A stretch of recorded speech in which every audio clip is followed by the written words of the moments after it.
അപ്പോൾ ഒരു 93 വയസ്സ് പ്രായമുള്ള ഒരു അപ്പാപ്പനെ കുമ്പസാരിപ്പിക്കാൻ ചെല്ലും.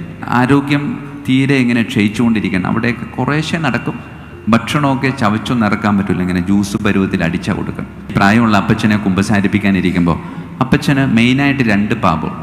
ഒന്ന്, മുതിർന്നവരെ ബഹുമാനിച്ചിട്ടില്ല. 2, ഭക്ഷണം കട്ടെടുത്ത് കഴിച്ചിട്ടുണ്ട്. ഇത് കേൾക്കുമ്പോൾ എനിക്കൊരു അസ്വസ്ഥതയാണ്. കാരണം ആ പഞ്ചായത്തിൽ ഈ ചേട്ടനേക്കാൾ മുതിർന്ന ആളില്ല. പിന്നെ ഇത് എവിടെ നിന്ന് ഈ ബഹുമാനിക്കാതിരിക്കാൻ വേണ്ടിയിട്ട് അപ്പുറത്തെ പഞ്ചായത്തിൽ നിന്ന് വിളിച്ചുകൊണ്ട് പോകണമെന്ന് വിചാരിക്കും. മരുമോള് കഷ്ടപ്പെട്ട് മിക്സിയിലടിച്ച് ഈ ചോറ് ജ്യൂസ് പരുവത്തിൽ വാരി കൊടുത്തിട്ട് തിന്നാൻ പറ്റാത്ത ഈ അപ്പൻ ഇതെവിടെ നിന്ന് ഈ ഭക്ഷണം കട്ടെടുത്ത് തിന്നണമെന്ന് ഞാനിങ്ങനെ ആലോചിക്കും. ഒരു ദിവസം സൗകര്യപ്രദമായ രീതിയിൽ ഈ അപ്പാപ്പൻ്റെ അടുത്ത് പോയി വർത്താനമൊക്കെ പറഞ്ഞിരുന്ന്, അപ്പോൾ ഞാനിങ്ങനെ കുമ്പസാരിക്കണമെന്ന് ചോദിച്ചു. വേണം, കുമ്പസാരിക്കണോ വെച്ചാണ്. പക്ഷെ ഞാനത് ഒരുങ്ങിയിട്ടല്ല വന്നത്, ഞാൻ മനഃപൂർവ്വം തന്നെ അങ്ങനെ ചോദിച്ചാണ്. അപ്പോൾ പാപം പറയാൻ തുടങ്ങിയപ്പോൾ ഞാൻ ഈ അപ്പാപ്പനോട് ചോദിച്ചു, അപ്പാപ്പ ഈ പാപം ഇത് മുതിർന്ന വേറെ ആരാണുള്ളതെന്ന് ചോദിച്ചു.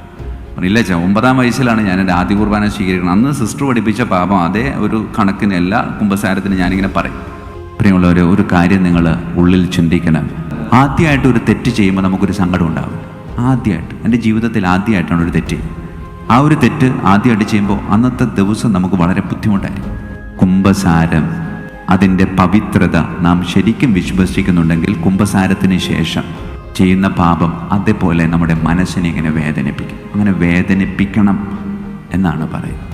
പ്രിയമുള്ളവരെ, ചില പാപങ്ങൾ നിങ്ങളുടെ കുമ്പസാരത്തിൽ ആവർത്തിക്കപ്പെടുന്നുണ്ടെങ്കിൽ അത് തമ്പുരാൻ നിങ്ങൾക്ക് നൽകിയിരിക്കുന്ന ഒരു കുറവല്ല, മറിച്ച് തമ്പുരാൻ നിങ്ങൾക്ക് നൽകിയിരിക്കുന്ന ഒരു അവസരമാണ്.